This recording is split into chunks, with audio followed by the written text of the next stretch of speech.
The new Seahorse Lab provides stock for other zoos and aquariums, eliminates the need to take animals from the wild, and is a quarantined area not open to the public or volunteers. Hi, I'm Shawn Garner. I'm an Aquarist 2 here at Mote Marine Laboratory. I've been here for almost 3 years. Some of my responsibilities are the grass flat tank, all the corals here, seahorses, and a few other smaller tanks you may see. Today we're going to talk about the Seahorse Lab, the new Seahorse Lab that has been built. The new Seahorse Lab, why we're building it is seahorses are in decline right now.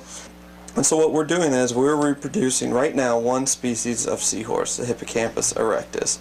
And we hope to increase our species. We plan to increase to the Hippocampus zostra, which is the pygmy seahorse here in Florida, and the Hippocampus rhydi, which it can also be here in the Carolinas. So really what we're doing is we're trying to prevent people from taking from the ocean. We are breeding here in the facility so that we can send and ship these animals to other zoos and aquariums around the country and sooner or later around the world. So what you're going to see in this corner, you're going to see two large tanks. These tanks are my broodstock tanks. Here is where you'll find the best seahorses I have, the best genetic code that I have. And all these guys are here for is to breed for me. Once they have seahorses, they float to the top. I collect them in the morning, and I will put them into these white tanks that you see. They are in chronological order. I'll try to have the dates of when they were born on here. You may ask why I use white tanks. I've been doing this for about 8 years, and I found that white backgrounds are the best for these animals to see their prey. They need to eat 3,000 shrimp a day, so they need to see their prey at all times. Why do they bubble like this? It looks like a seahorse hot tub. They bubble like this is because when a seahorse has a calm sea, the animal will go to the top, suck air from the atmosphere, and incorporate that air into its body and float. If he floats, he will not be able to eat food, which means he will die. So for the first 3 weeks, they are bubbling like this. So as you walk down, you'll see larger and larger white tanks. That means they're getting older. Usually each tank will mean 1 week, 2 week, 3 week, 4 week. And those white tanks also are 24/7 lighting so that they eat all the time. Seahorses do not have stomachs, so their digestion is very poor. They just have a gastrointestinal tract, and so the food that they eat goes in and out very quickly. So what I do is I increase the lighting period to tell them they should eat at all times. Once they're done with this, on about the 4th week, they will be moved into small 20-gallon or 30-gallon aquariums with a little bit more filtration, a little less lighting because they know that they don't need to eat as much. And so that rack system is on the left side of the laboratory. So these animals are going to stay in these small aquariums with a little bit better filtration for about 3 to 4 months until they get large enough to go into our big blue rack systems. Now these rack systems are highly filtered, they have good flow, and really what this is at 4 months they're going to go into here, and they're just going to wait out a couple more months until we ship them to other zoos. We have no problem shipping to other zoos. We've had an amazing survival rate. How we ship is they are shipped overnight. They are bagged in a large bag, 1/4 water, 3/4 pure oxygen, and they have a couple toys in there to hold on to during the travel.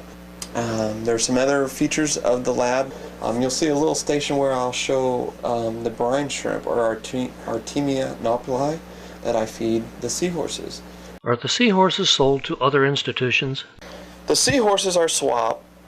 If you're an AZA institution, everything's free. How it goes is I have 12 seahorses that I need to surplus out.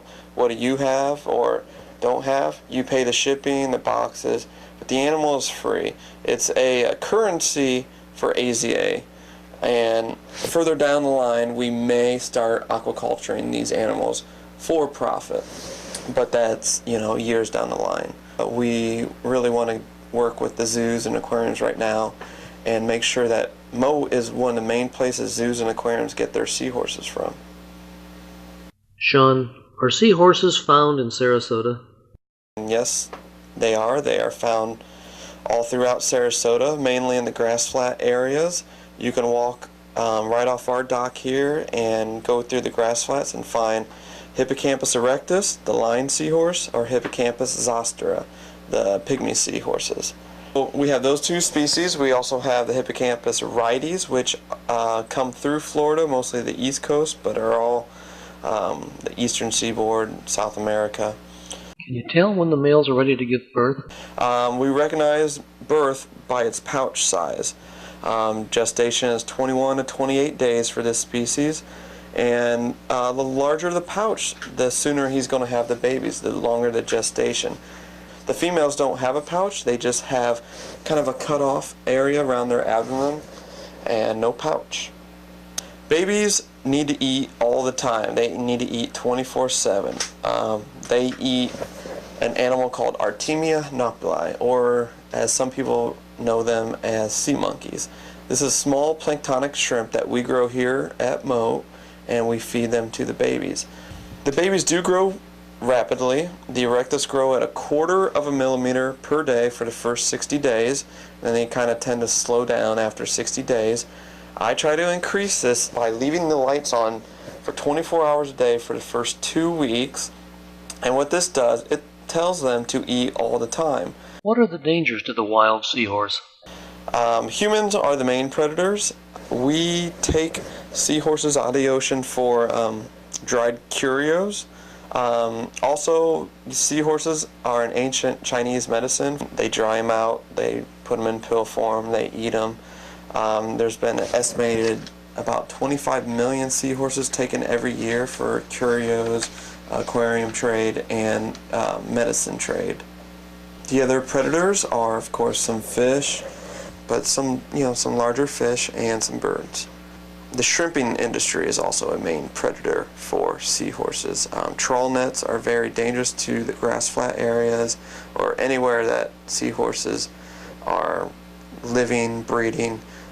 Where do we get our brood stock? We actually haven't collected any brood stock out of the ocean in 6 years. We've collected a few animals from other aquariums. We've asked them to give us their good genetic brood stock, and we've traded with them. So a lot of our animals have come from other aquariums or from years ago when we did collect out of the ocean. The question about their biology is the frilliness. So what you're seeing on these animals, they're called cirri. Seahorses have bony plates that connect together, and you'll see columns of bony plates. When the bony plates attach, skin filaments come out, and that is called cirri. Why do they grow this? It is mainly for camouflage. We've probably all seen sea dragons where they look just like the algae. These seahorses get this frilliness to look like algae and camouflage. So they look like algae and they can change color. That's part of their camouflage. How many babies can a male produce? For the species Hippocampus erectus, there are almost 100 babies that are born. Now, other species of seahorses have different amounts of babies. Hippocampus zostera, the dwarfs, have about 10. But what's really interesting about them is they have the largest seahorse babies, the largest size. But then you get into Hippocampus rites where they'll have up to 500 babies. So it varies. Are seahorse eggs visible? Yes, eggs are visible. Sometimes males do get a little tired of having the babies and they won't accept the eggs from a female. So some mornings I will see bright yellow-orange eggs on the bottom. If you ever see these, don't freak out. You may want to come tell me or another aquarist, but all I need to do is siphon them out. There's nothing I can do about them. They're infertile. The Seahorse Laboratory is closed to the general public and volunteers. This really is just for a quarantine state. I don't want to bring disease into the Seahorse Lab, and I don't want to take disease or bacteria out of the Seahorse Lab. So really it's a closed-off quarantine area. The new Seahorse Lab provides stock for other zoos and aquariums, eliminates the need to take animals from the wild, and is a quarantined area not open to the public or volunteers.